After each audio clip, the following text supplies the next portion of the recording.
Саламатсыңарбы, урматтуу студенттер? Силер менен мен кыргыз жана орус тилдер кафедрасынын кыргыз тили жана адабият мугалими Нышанова Таңдагүл Абдыхалиловна. Бүгүнкү биздин сабагыбыздын темасы иш кагаздары, кепилдеме жана мүнөздөмө.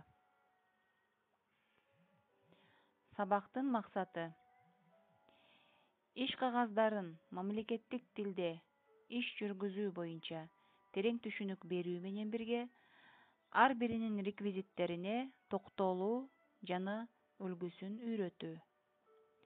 Сынчыл ой жүгүртүү ыкмалары аркылуу алган билимдерин тереңдетүү, кызыгууларын арттыруу.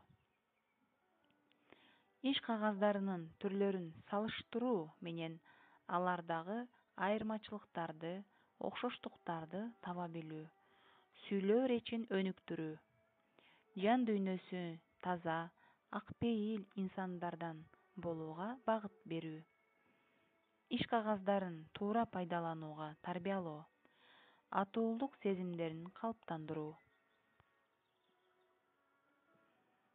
Күтүлүүчү натыйжалар: мүнөздөмө кепилдеме иш кагаздарынын айырмачылыгын байкоо менен тексттин түзүүнү үйрөнүшөт. Мамлекеттик иш кагаздарын так аткарууга, туура жазууга үйрөнөт. Алган жаңы билимди турмушта колдонууга жана патриоттуулукка тарбияланышат. Көнүгүүлөрдүн негизинде сүйлөө речин байытышат. Жекече даярданууга, оюн эркин айтууга машыгат. Өзгөнү жана өзүн баалоого үйрөнөт. Анда эмесе силер иш кагаздарынын кандай түрлөрү менен таанышсыңар? Эсиңерге салгыла. Иш кагаздарынын тексттери боюнча ар бир сөздөн кийин бирден тамга кошулган иш кагаздарынын түрлөрүн жазабыз.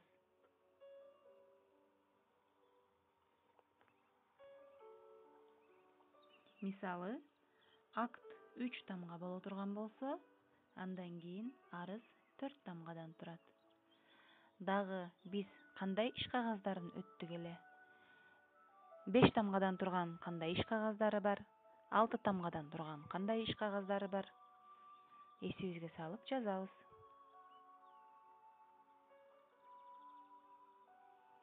Ооба, азаматсыңар. Мына ушинтип өтүлгөн иш кагаздарын эсибизге түшүрүп алдык. Биринчи: акт, арыз, жарыя, жарлык, келишим, протокол, акт, жобо, дарек, токтом, нускама, билдирме.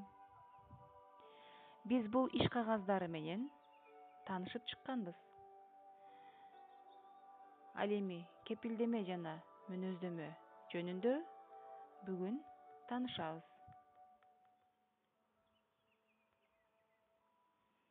Кепилдеме. Кепилдеме тигил же бул адамды кызматка көтөрүүгө ылайыктуу, татыктуу жана тапшырылган ишти аткарууга жөндөмдүү экендигин билдирүүчү документ. Кепилдеме мекеме же уюм тарабынан да, жеке киши тарабынан да берилет. Кепилдеме мазмуну жагынан мүнөздөмөгө окшош болот. Кепилдеме менен мүнөздөмөнүн айырмасы: мүнөздөмө мекеме жетекчилиги тарабынан берилет жана ага 2ден кем эмес киши колун коет. Кепилдемени жеке киши да, жетекчилик да жана эмгекчилер жамааты да бере алышат.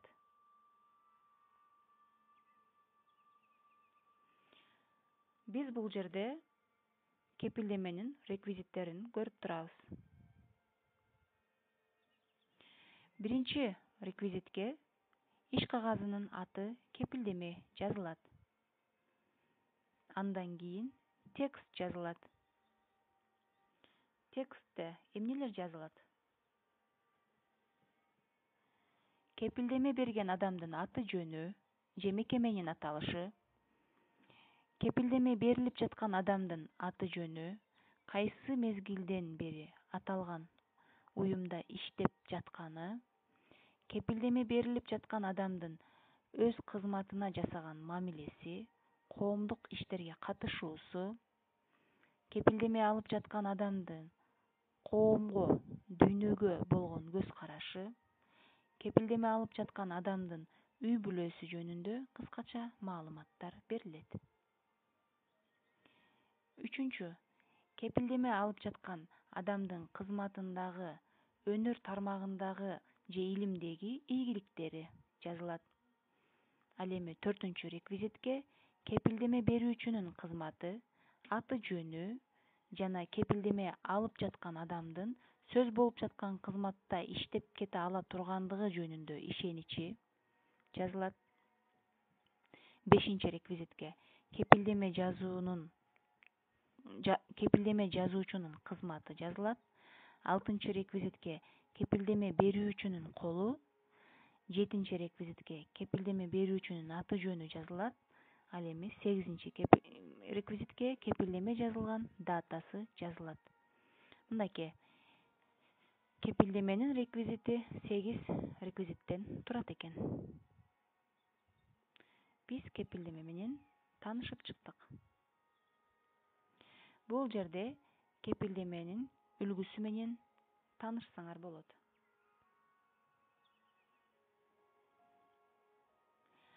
Жогоруда айткандай эле, биринчи реквизитте иш кагаздын аты жазылып турат, кепилдеме деп. Андан кийин текст жазылып турат.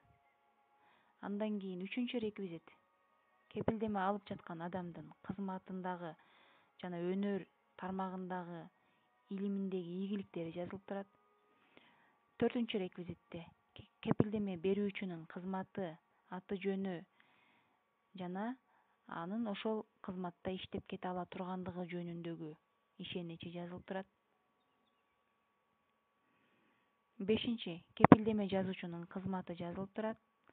Алтынчы кепилдеме берүүчүнүн колу. Андан кийин кепилдеме берүүчүнүн аты жөнү. Эң аягында кепилдеме жазылган дата жазылып турат.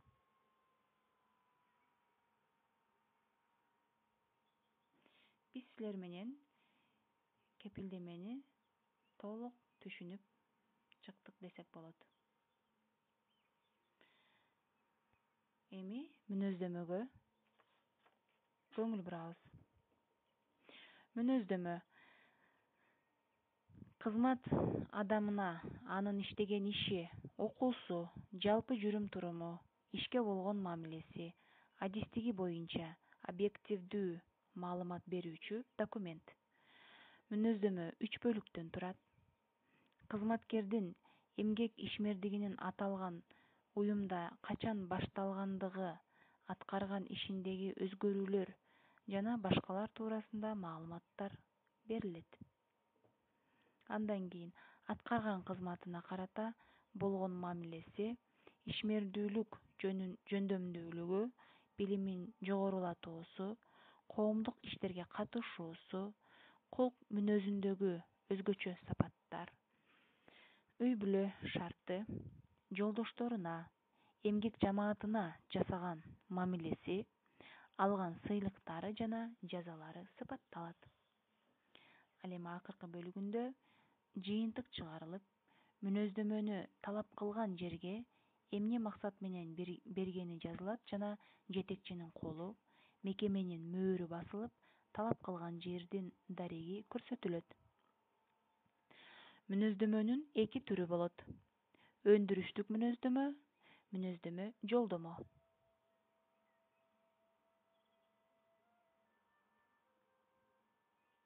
Биз бул жерден мүнөздөмөнүн реквизиттери менен таанышсак болот. Биринчи реквизитте мүнөздөмө алган адам жөнүндөгү маалымат жазылат. Ал эми экинчи реквизитке иш кагаздын аты, мүнөздөмө жазылат. Үчүнчү реквизитке текст жазылат. Текст кандай жазылат?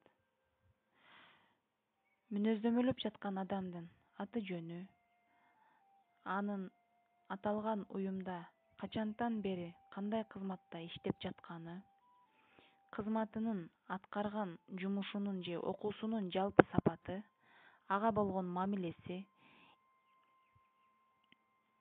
эгерде бар болсо аткарган кызматына байланыштуу маалыматтар, алган наамдары, сыйлыктары, коомдук иштерге катышуусу, бош болгон мезгилиндеги кызыгуулары, мүнөзүндөгү негизги белгилери, туруктуулук, көздөгөн максатка умтулуучулук, жамаатчылдык, жолдоштору менен сый мамиледе болуу, сын көтөрө албастыгы жана башкалар жөнүндө сапаттары жазылат. Үй бүлөсү жөнүндөгү кыскача маалыматтар жазылат. Мүнөздөмөнүн эмне үчүн кайсы уюмга берилгендиги жазылат. 4-чү реквизитке мекеме жетекчисинин кызматы, андан кийин мекеме жетекчисинин колу, 6-чы реквизитке мекеме жетекчисинин аты жөнү, 7-чи кесиптик бирликтин жетекчисинин кызматы, 8-чы реквизитке кесиптик бирликтин жетекчисинин колу, 9-чу реквизитке кесиптик бирликтин жетекчисинин аты жөнү жазылат. Ал эми 10-чу реквизитке дата жазылат. Мына ушинтип биз мүнөздөмөнүн реквизиттерин чечмелеп чыктык. Бул жерден мүнөздөмөнүн үлгүсүн көрө алабыз. Айтып өткөндөй эле, мүнөздөмөнүн биринчи реквизитинде мүнөздөмө алган адам жөнүндө маалымат жазылып турат. Мүнөздөмө алып жаткан кызматкердин иштеген же окуган жери, уюму, аткарган кызматы, туулган жылы, улуту, билими жана аты жөнү. Экинчи реквизитте иш кагаздын аты мүнөздөмө деп жазылып турат. Ал эми 3-чү реквизитте текст жазылып турат. 4-чү реквизитте мекеме жетекчисинин кызматы жазылып турат. 5-чи реквизитте мекеме жетекчисинин колу, 6-чы реквизитте мекеме жетекчисинин аты жөнү, андан кийин кесиптик бирликтин жетекчисинин кызматы жазылып турат. 8-чи кесиптик бирликтин жетекчисинин колу, 9-чу реквизитте кесиптик бирликтин жетекчисинин аты жөнү жазылып турат. Ал эми акырында дата жазылып турат.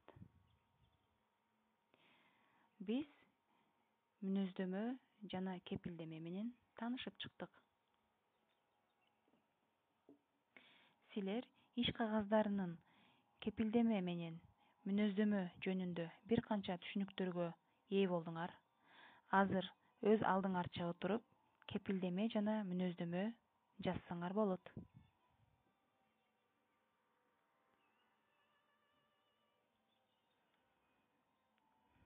Азаматсыңар.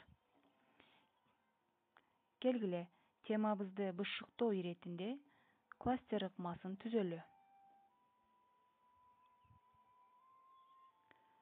Бул жерде иш кагазы кепилдеме жазылып турат.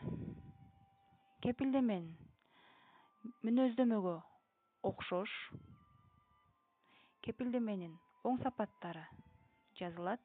Кепилдемеде оң сапаттар жазылат. 8 реквизиттен турат. Жеке киши тарабынан да жазылат. Мекеме уюму тарабынан да жазылат. Расмий иш кагазы жоопкерчиликтүү болуусу зарыл. Негизинен бул иш кагазы.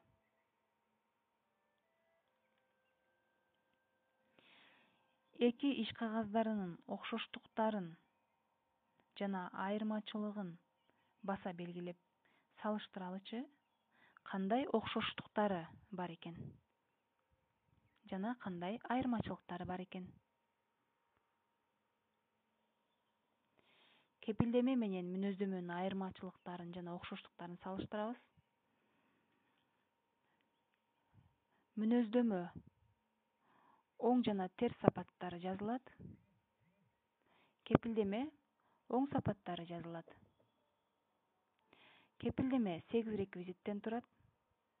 Ал эми мүнөздөмө 10 реквизиттен турат. Мүнөздөмөнүн тексти 3 бөлүктөн турат.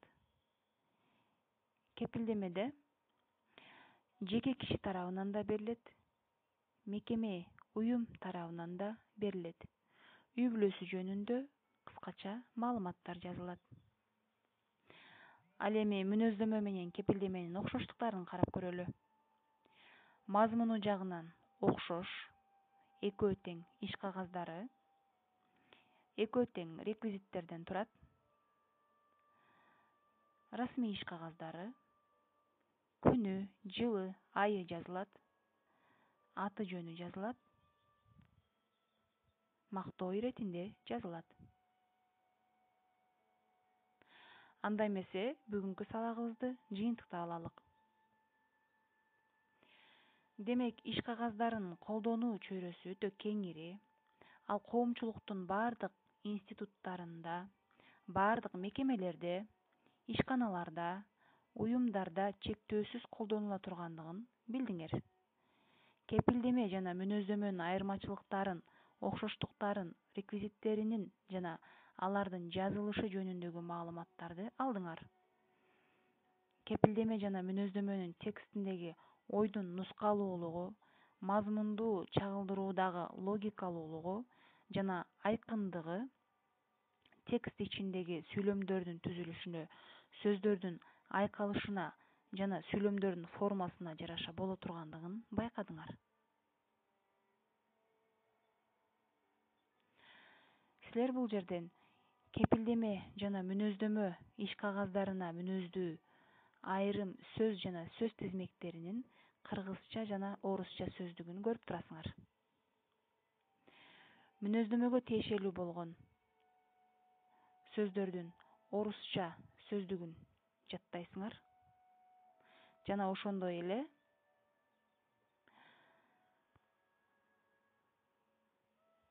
кепилдемеге тиешелүү болгон сөздөрдүн орусча сөздүгүн жаттайсыңар. Мен буларды силерге үйгө тапшырма катары беремин. Жакшылап көңүл коюп, жаттап айтып бересиңер.